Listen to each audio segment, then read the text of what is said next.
For people first diagnosed with kidney disease, the reaction is often fear, confusion, and a sense of loss. But there are resources across the country, such as the Kidney Foundation of Canada offices, where people can get information, ask relevant questions, and reduce the initial panic that newly diagnosed patients often experience. In those offices are people who understand what new patients are going through and can offer good information to help reduce the fear. The Chinook Regional Hospital in Lethbridge sees its share of people who are struggling to adjust to the new diagnosis. In our health region, there are 272 people in the renal program, according to the latest numbers. Some are on dialysis, some have had a transplant, and some are still waiting. The kidneys, along with your liver, excretes the toxins that are produced every day from your body. Kidney disease can be any disorder of your kidneys, but what the public generally refers to as kidney disease is kidney failure. Okay? So kidney failure occurs when the kidney isn't excreting the substances that we normally get rid of from our daily wastes of living. Chronic kidney disease usually starts slowly and progresses over a number of years. Getting on a proper food plan is one of the first steps in helping to ease the workload on the kidneys. Krista helps patients plan and adjust their eating habits as their disease evolves and their needs change. We want to definitely maximize the nutritional status to prevent any adverse health effects and really promote the nutrition and quality of life. Community kitchen program where individuals get together and they cook meals in large quantities. They divide up the meals and take them home packaged and ready for their freezer. In the very early stages of kidney disease, the main focus is to slow down the deterioration of the kidney. This is where a planned, structured diet comes into play to give the most nutrition to the body while causing as little extra stress to the kidneys as possible. Medications are often used at this point to help slow the progression of this disease. As medical experts will tell you, a change in lifestyle is absolutely critical in slowing the disease for as long as possible. There is no cure for kidney disease. The initial goal is to try to maintain existing function and delay the breakdown of the organ. But when the kidneys are at less than 10 to 15% of their normal rate of function, dialysis or a transplant is needed. Julia went in for a simple checkup at age 20 and was diagnosed as a diabetic. She went on to develop kidney disease. With 5 grandchildren and 8 great-grandchildren she'd love to spend more time with, and with a desire to travel, dialysis ties her down. 2 times a week, every other day more or less. And it's a 4-hour stay. Folks living with chronic kidney disease may not appear to be ill at all. They may be out on the streets looking just as healthy as you or I, but it's important that you know that these folks are struggling with a lot of things. They're could be fatigued, they could be weaker, they have trouble with mobility, those sorts of things, and just to be aware that there's so many aspects that are affected of their lives. And if you're not able to take part in some of the work you used to do, loss of job, loss of role in family, all of those sorts of things, that's hard on a person. Everything that's hard on your heart is generally hard on your kidneys, it's hard on your brain, it's hard on the rest of your body. So if someone has chronic kidney disease or kidney failure, to prevent the progression, generally we try to do everything that's healthy for the heart.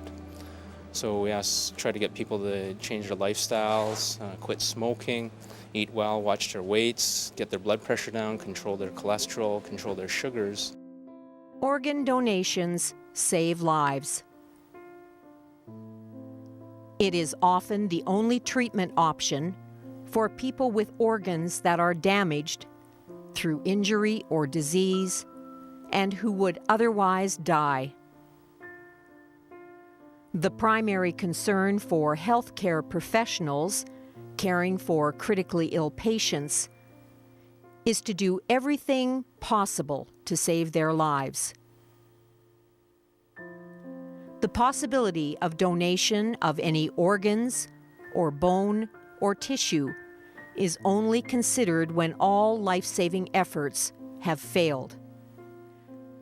Transplants not only save lives, they return recipients to productive lives. That was something Daniel was waiting for. Daniel Hutchings is also dealing with dialysis, but in a different way. Due to different blood types, his mother Judy is not a match for a kidney donation for Daniel, but there is another option, the Pair Exchange Registry. They find the same as us, but opposite. Like I would be able to give a kidney to the person who's an A, and their loved one or counterpart would give a kidney to Daniel. Until they find a match, Daniel is doing his dialysis at home, at night. This is my room, and this is my dialysis machine here, the cycler. This is a cassette, and you put it in just like this, nice and easy. And it just fits right in, and it locks in. And all these hoses, one by one, they they hook up onto each one of these bags. So you'll hook this one up to this one, and then eventually you go all the way down the line, and once you get to your last one, that's the one that you hook up to yourself. Dialysis at night is not a perfect solution, but it's allowed him to go back to school, and it's lifted his spirits. Stay as positive as possible. That's what it is. You can't let yourself get down at all. Daniel was one of the lucky ones. He eventually received a donation from a stranger and got his life back. He returned to college, and his future was no longer dependent on a dialysis machine. Even though having a dialysis machine at home that he could use while he slept made his life easier, it still kept him tied down to a very demanding schedule. His life after the transplant was very different and offered much more freedom to follow his dreams. When we come back from the break, we'll meet Caitlin, a healthy young girl who learned that she had a severe life-threatening kidney disease. She got the diagnosis after a simple eye exam. It is surprising to most people that one donor can save up to 8 lives through organ donation and enhance as many as 75 through the gift of tissue donation. But this cannot happen if people fail to let others know of their wishes. If you haven't made your decision known to your family, it can be a very difficult choice for them to make when the time comes. In Caitlin's case, her donor was a live donor and the closest person to her in the world. How she found out about the dire state of her health was totally unexpected. A simple eye exam led to the discovery of severe high blood pressure, bladder reflux, and the eventual need for a new kidney, which she received from her mother on January 28th of this year. 3 years I hung on to those kidneys, and then on January 27th this year, I had a transplant from my mother. That would be me. And since then, she's been doing really good. I am perfectly healthy. 6 months after, we went on a big family vacation. You know, I water skied this summer still. With some difficulty. Okay, we don't need to talk about that. There's quite a few genetic kidney disorders, but more commonly, the risk factors for kidney failure include age, diabetes, and high blood pressure. High blood pressure was the first indication that Richard's 18-year-old son would eventually need a kidney transplant. It was a huge shock, especially since we found out that it was caused by an inherited gene. As a family, we decided that the option was to donate a kidney, and I was the only option because both my wife and his sister have the same gene, so they weren't an option. In an ideal world, kidney disease could almost be eliminated because typically if a kidney patient can get a transplant, then he or she is able to lead a relatively normal life. In general terms, transplantation success rates are excellent. Somehow, though, there is still a myth in some circles that they are experimental and rarely successful. The truth is, between 80 and 95% of patients are doing very well 1 year after their transplant. Overall, transplant recipients can enjoy active lives and are able to work, travel, play sports, and participate in any and all of life's activities. For Bev, her life returned to normal after her transplant.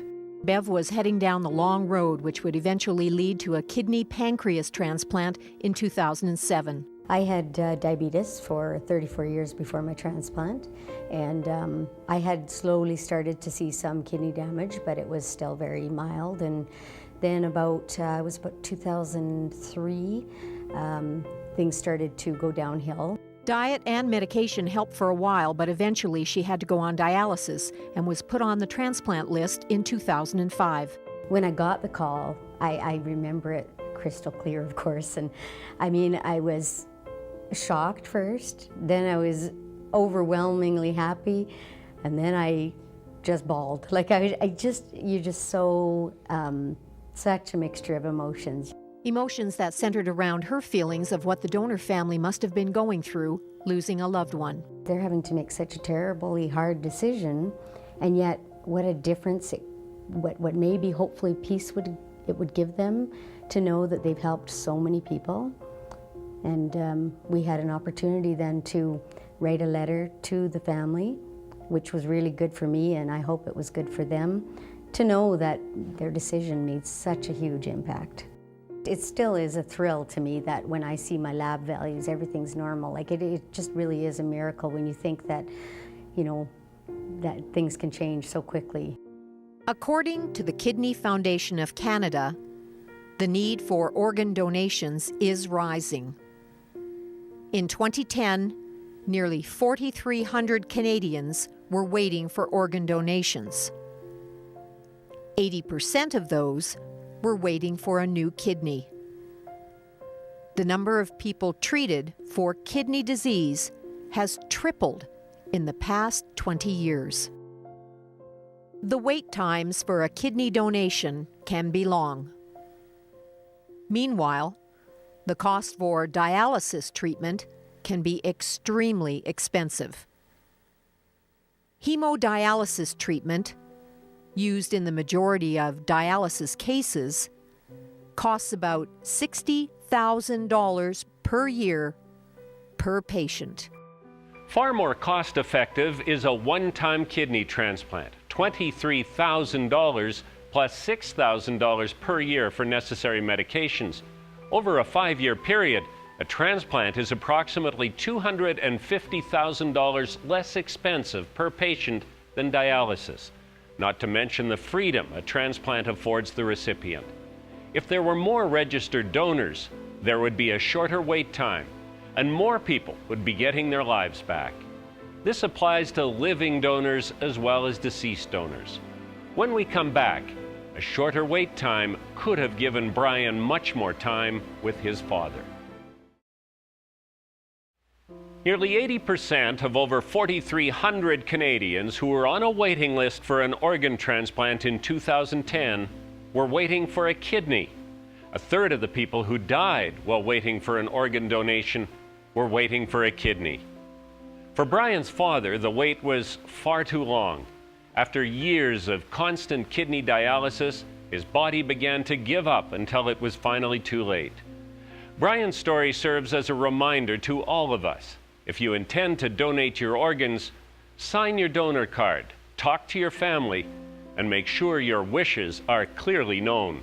Dialysis, you get a window of maybe 5 to 7 years, and they say if you're lucky to get that life, and any longer is a bonus. So what we expected from Dad is, okay, when he got to this certain age, when he was 65, we knew any time. And so yes, he did make it to 76, but his lifestyle was going to the hospital every other day for 4 hours a day. If we could have had a donor, then it could have been different.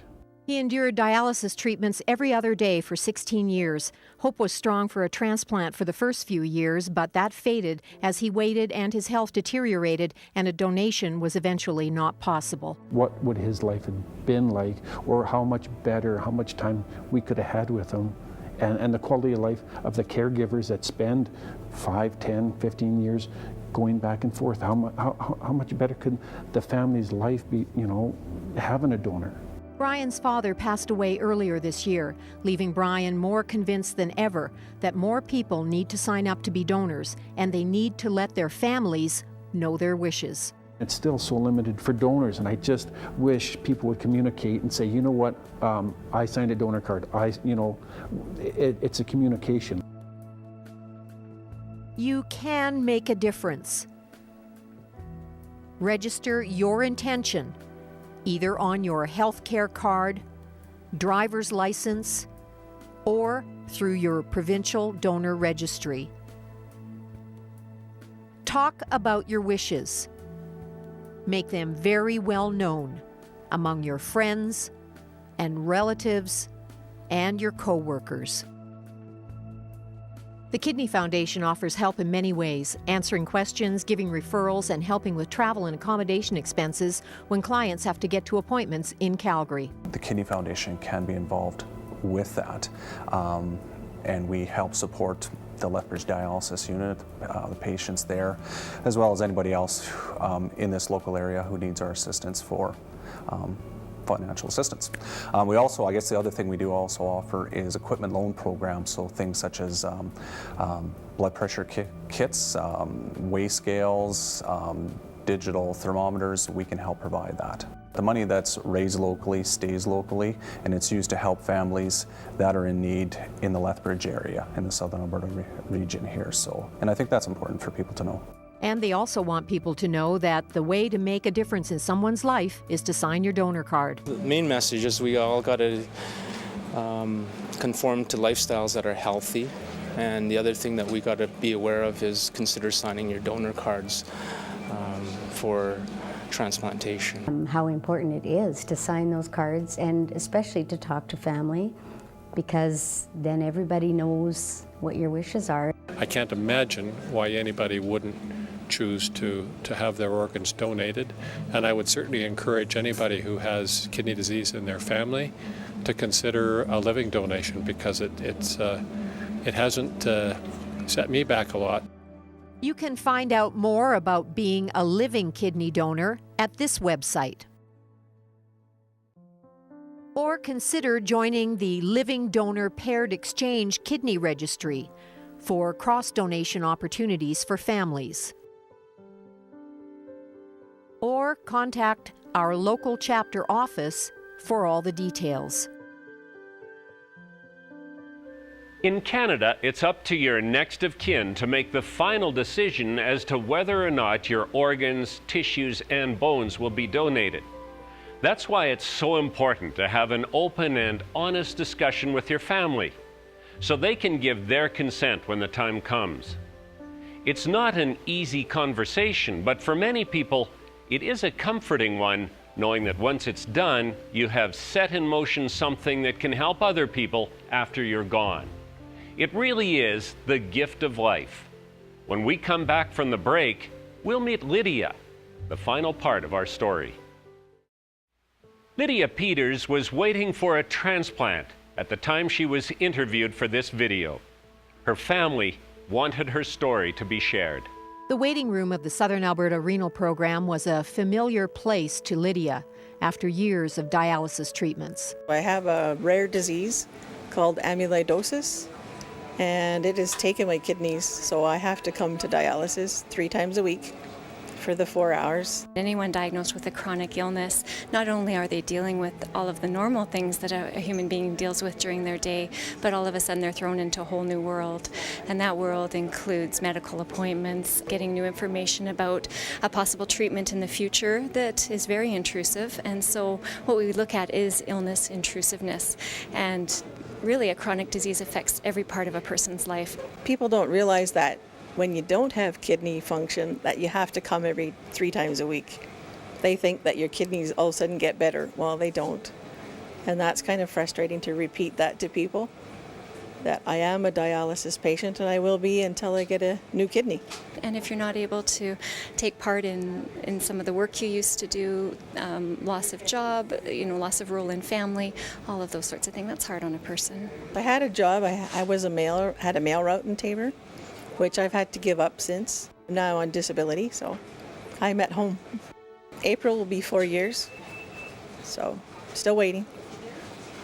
It's a long wait, but I know it's going to come.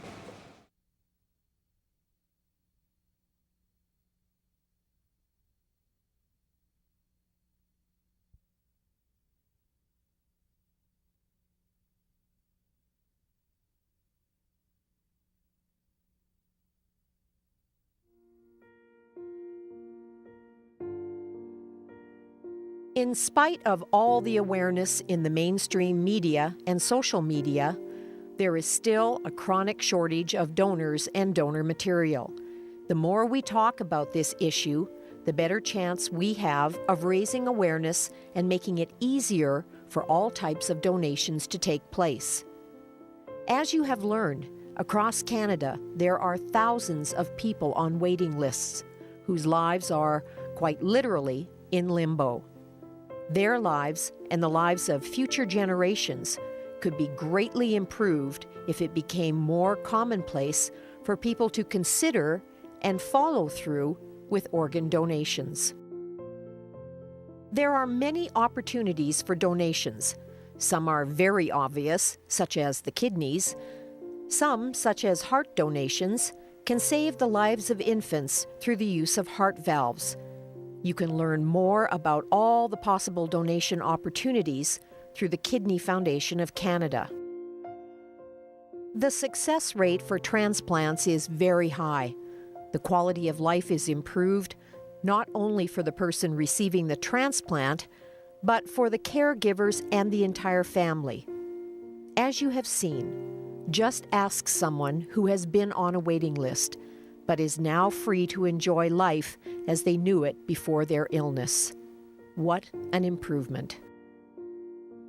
You can help by becoming more knowledgeable about organ and tissue donations.